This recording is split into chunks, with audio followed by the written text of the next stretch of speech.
Stoichiometry fun. So now we're going to be taking what we've been working on in lab and we're going to start actually predicting how much substance we should have been able to make. So this is where it gets fun because we get to apply what we've been learning with our labs. So let's start off with writing a balanced equation between copper 2 chloride and aluminum foil. So I hope you took the time to write out your equation. We had copper 2 chloride, which was in the dropper bottles, that's aqueous, plus the aluminum foil, which is solid. That produces a single replacement reaction. We get the copper and the aluminum chloride. And we were able to see that when we looked at our solutions. So I took a picture of two of the kids' solutions, and one of the things we wanted to look at was how do we know when we didn't use everything up? And so one of the things we've been looking at was with our copper solutions, we get a very telltale color blue with it. And so in the first picture that we have here, they did not use up all of their copper. So copper chloride was in excess and they didn't have enough aluminum foil for that reaction. In the second one, since it went clear on us, we believe that we used up all of our aluminum, all of our copper, and we may actually end up with aluminum foil left over, but all the copper was used up. And that's how a reaction with the telltale clues can tell us what we're looking at as far as limiting reagents go. So again, in the first example here, copper was in excess, so the copper chloride was in excess. In the second example, copper chloride was used up, and probably the aluminum foil is in excess. Can't see it from this picture. So for each of the teams, I gave y'all a different set of data to work with, and we didn't tell you which one was limiting or anything, you just rolled with it. And so this is the group data that we worked with. And so we could have before calculated how much we needed of the reactants before we did this lab, but we didn't. But now we're going to look at how we could have. So I'm going to start with group 6 data because nobody had a group 6. So we've been given 2, and notice that I have 2 sets of railroad tracks. We're going to use both. And let's just start with aluminum on top.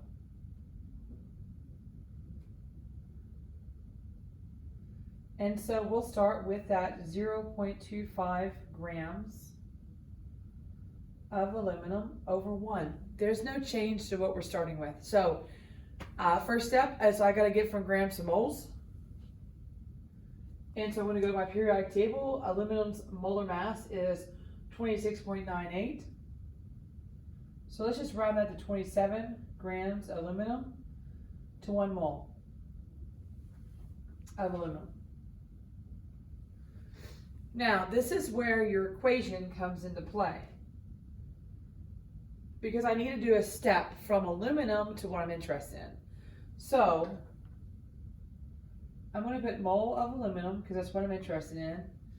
And let's go look at the copper 2 chloride.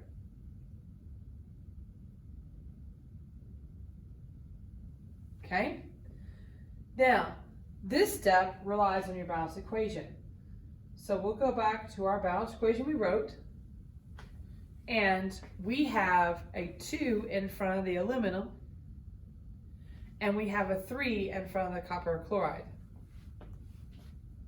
That is our ratio. Those coefficients represent moles and molar ratios.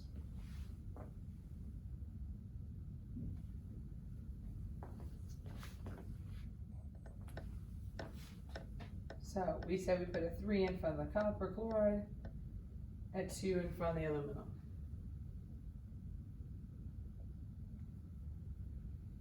Double checked, 2 and a 3, we're good. So moles doesn't tell us anything as far as lab goes, so we need to get this changed over to a mole. So we're going to do our last step is a mole copper chloride. And copper chloride, I take the 63 that copper weighs, plus 35 for the chlorine, and I get a mass of 133.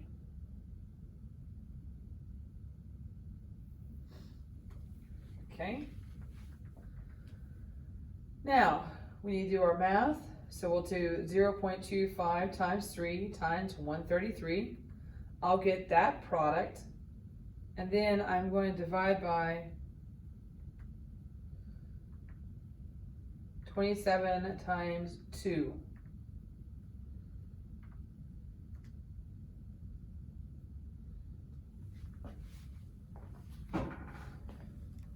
And we get 1.84 grams CuCl2.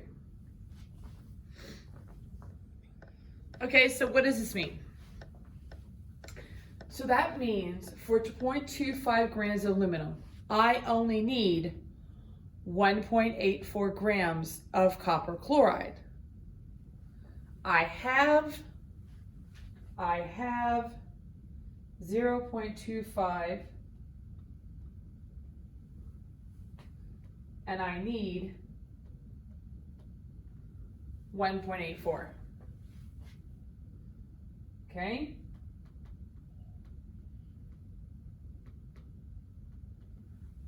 So this means for table 6, their aluminum foil is a limiting reagent because they don't have enough.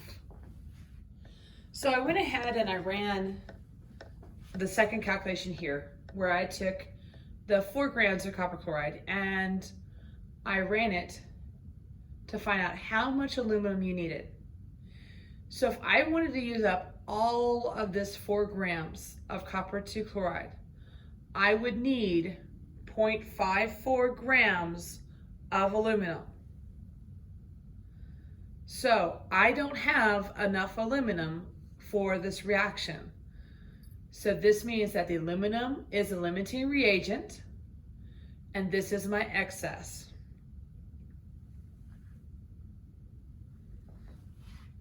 So I want you to try your group's calculations. Notice I only gave you one set here.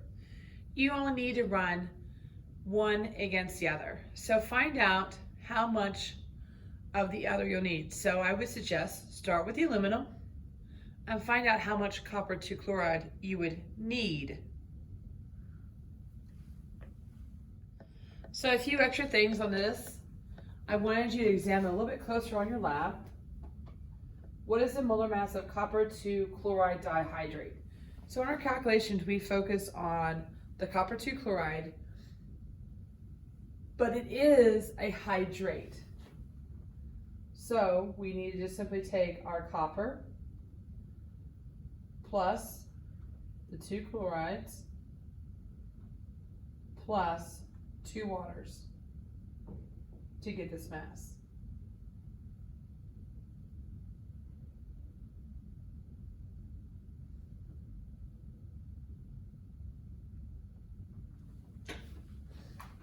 And we already found out earlier that this weighs 133 plus 2 times 18.02 because we've worked with water plenty of times and water's formula mass is 18.02 and we get a 169.04 grams per mole for this. So I had you do the calculations. When you look at it, how do you know which one is your limiting reagent? Again, I pointed out earlier, I showed you some pictures where if you had blue liquid, your copper 2 chloride was in excess. If you had a clear liquid, your aluminum foil was in excess. So now, what was your theoretical yield of your copper metal? I'll use my example. So when I ran these calculations here, aluminum was my limiting reagent because I didn't have enough. Okay, I had plenty of copper 2 chloride. So I'm going to run my calculations just like I did before with aluminum, but I'm going to replace this step here with the copper. Let me show you. So I'm starting with my 0.25 grams of aluminum. I'm going to convert that over to moles. Now I need to do my mole to mole step. So on bottom, I'm going to have 2 moles of the aluminum.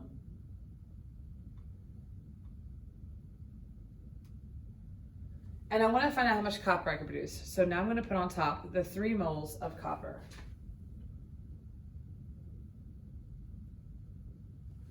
And now I need to get rid of moles to get to grams. So we'll have 1 mole of Cu on the bottom and the atomic mass of copper, which is 63 grams of Cu.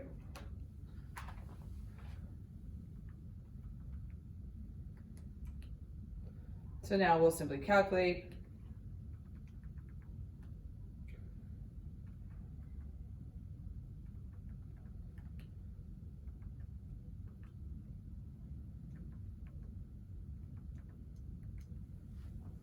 And we get 0.875 grams of copper.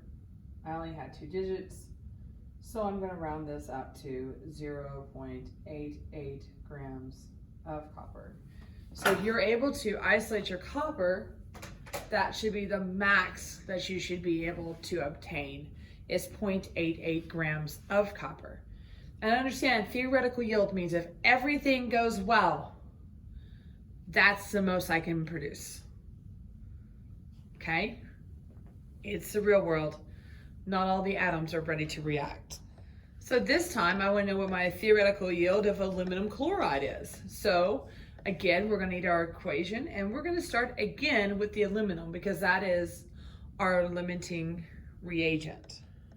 So we started again the same way we started on last problem with the 0.25 grams, converting over to moles, and now we're to our mole to mole step. So I have 2 moles of aluminum on bottom, and I need to have the 2 moles of aluminum chloride on top.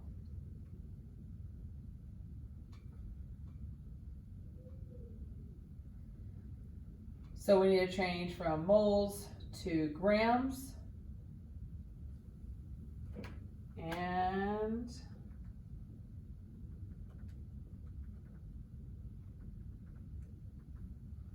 when we do our mass, we find out that aluminum plus chloride is 132 grams, AlCl3. And now we'll do our math, 0.25 times 2 times 132. That product divided by the product of 27 times 2. And we get 1.22.